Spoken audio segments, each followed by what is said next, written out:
Hello everyone, this is CA Prajakta Mondhe. Hope आप सब लोगों की प्रिपरेशंस बहुत अच्छे से चल रही हैं for the upcoming examinations.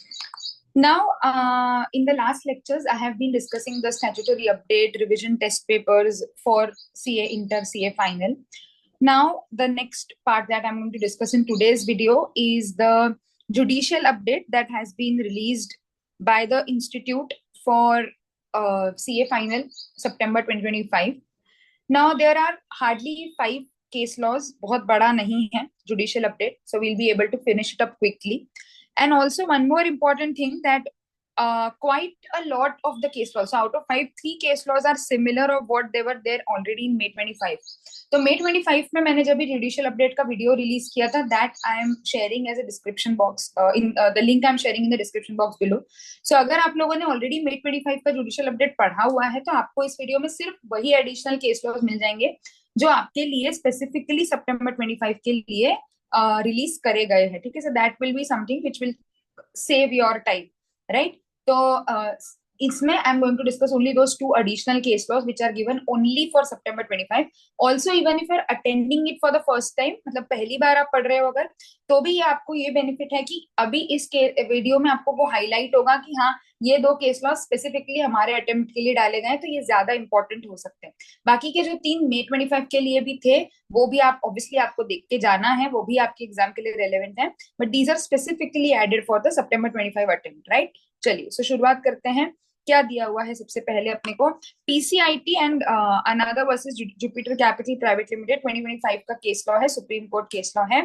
Whether the reduction in share capital by a company without any change in the shareholding pattern and face value of share constitutes a transfer under section 247 in the hands of the shareholders. ठीक है, तो पहले तो थोड़ा सा क्या question है वो समझते हैं, थोड़ा सा कॉम्प्लिकेटेड सा है, बट अच्छा केस लॉ है, इंटरेस्टिंग केस लॉ है ना? तो क्या हुआ है, पहले फैक्ट को दिमाग में बैठा लेते हैं कि बेसिकली उनका क्वेश्चन ये है, अगर कैपिटल रिडक्शन होता है, कैपिटल रिडक्शन हम सबको पता है क्या होता है। But capital reduction में there can be a circumstance where they have not reduced the shareholding pattern and also the face value is same.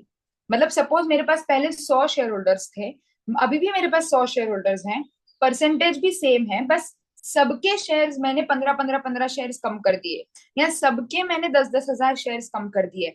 So basically the share holding pattern is not changing as सच।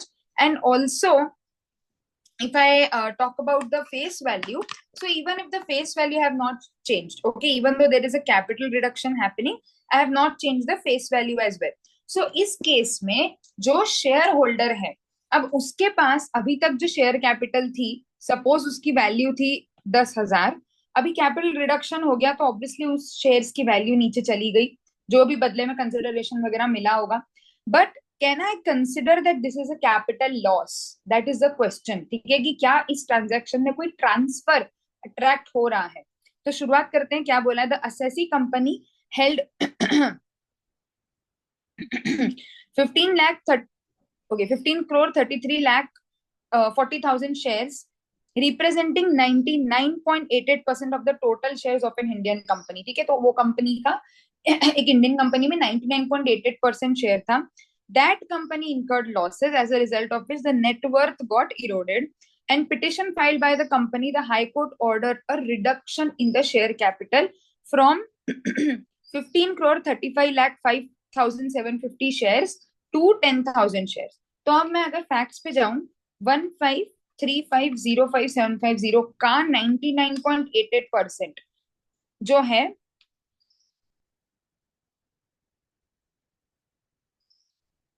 वो इस व्यक्ति के पास था। ठीक है, जो हमारा असेसी कंपनी है। अब टोटल शेयर्स जो हैं वो 10,000 शेयर्स पे रिड्यूस हो गए, तो हमारे पास कितना था? 99.88 शेयर 88%। सो अगर मैं 10,000 के हिसाब से देखूं तो मुझे कितने शेयर्स मिलेंगे? 99.88% में 9988 shares.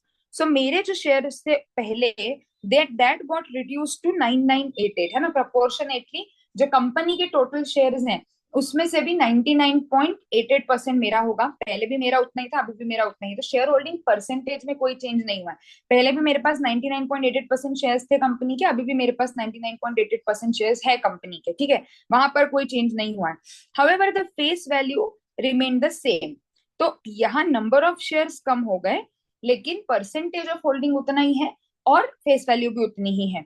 The high court also directed the company to pay a certain sum of consideration to the assessee as a consideration of this capital reduction, कि ठीक है अब आपके शेयर हमने इतने कम कर लिए तो उसके बदले में हम आपको इतना इतना कंसिडरेशन देना चाहते हैं।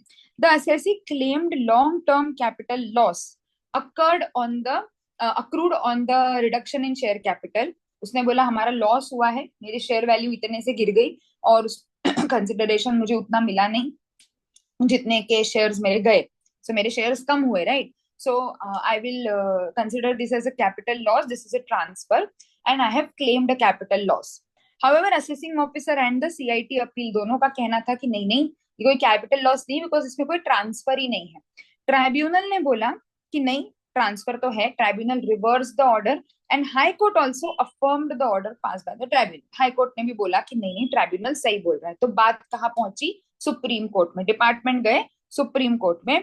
The apex court observed that the expression extinguishment of any right is wide import। Transfer की डेफिनेशन जब आप पढ़ते हो 247, there is a clause extinguishment of any right, है ना, and it covers every possible transaction which results in the destruction, annihilation, extinction, termination, cessation or cancellation of all or any of the bundle of rights, whether qualitative or quantitative, which the assessee has in a capital asset। तो मेरे capital asset में मेरे पास किसी भी प्रकार का कोई भी राइट है, उसको मैंने डिस्ट्रक्ट किया है, एक्सटिंक्ट किया है, सीज किया है, कैंसिल किया है, जो भी है वो सब एक्सटिंग्विशमेंट में आ सकता है। The face value remain the same and before and after, however the total number of shares reduced। Out of this, the assessee was holding this much shares, which got reduced to 9,988 shares। It can be said that on account of reduction of number of shares, the assessee has extinguished its right of 15 crore 33 lakh shares in lieu of 9,900 shares। मतलब उसने क्या बोला कि देखो मैं मेरे 15 lakh shares आपको दे देता हूँ, आप कैंसिल कर दो, इसके अगेंस्ट मेरे पास जो भी राइट्स हैं आज वो हट जाएंगे और मेरे को बदले में 9,988 शेयर्स मिले। ये बराबर उसका हिसाब हुआ है ना, उसको अगर बेसिक में जाके समझे तो यही इंटरप्रिटेशन है। Along with an amount of 3 crore 17 lakh, ये कंसिडरेशन मिला उसको। The supreme court in case of Kartikeya versus Sarabhai has also observed that reduction in right in a capital asset would amount to transfer।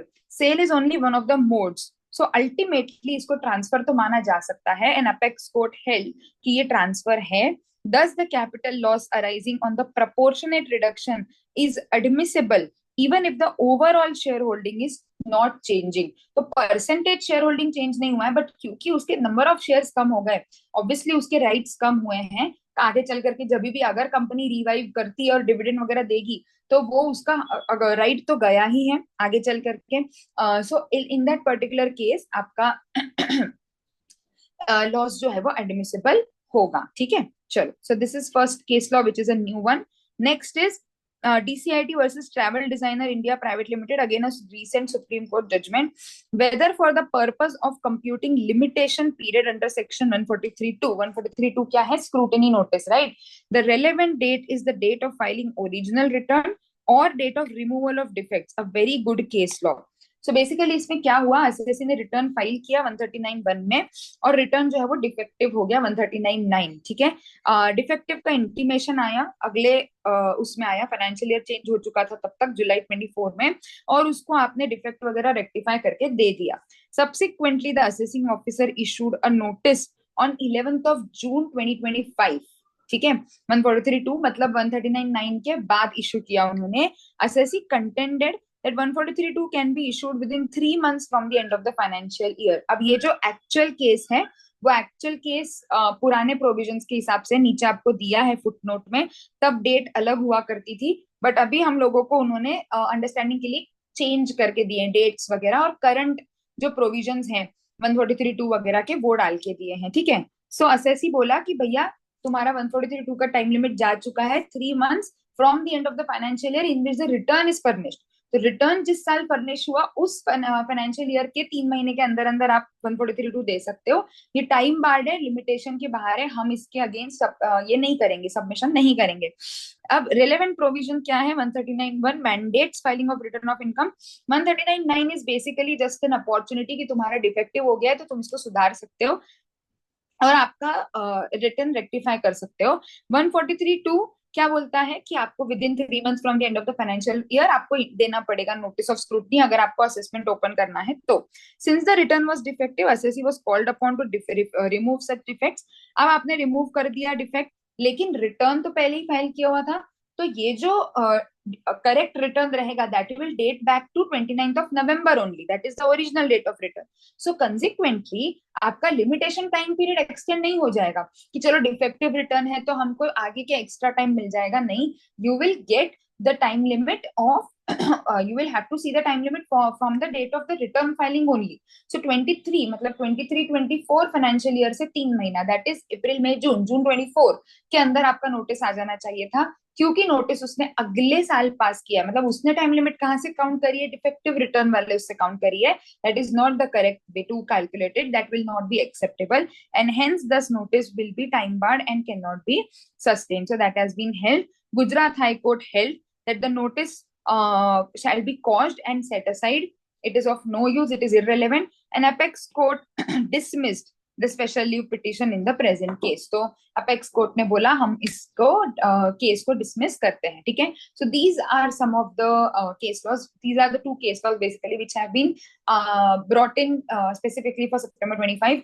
Now the other 3 case laws have already been discussed with the May 25 judicial update. The link is in the description box. You should go through it. These were also very good case laws and very different kind of case laws, ठीक है। ये जो case laws है ना, ये काफी हमारे जो थिंकिंग है उसको बहुत ब्रॉड करते हैं। जितने आप केस लॉज पढ़ोगे उतना आपको उन सेक्शंस में अच्छा इसमें इस तरीके से भी सोचा जा सकता है या इसका इस तरीके से भी इंटरप्रिटेशन हो सकता है, ये वाली चीजें सारी आपको आपका माइंड थिंकिंग एबिलिटी बढ़ती है। So just go through all those case laws and in all these case laws also, if you have any query, if any questions, or you want any other thing to be discussed, feel free to connect with me, feel free to reach out, and all the very best for your examinations.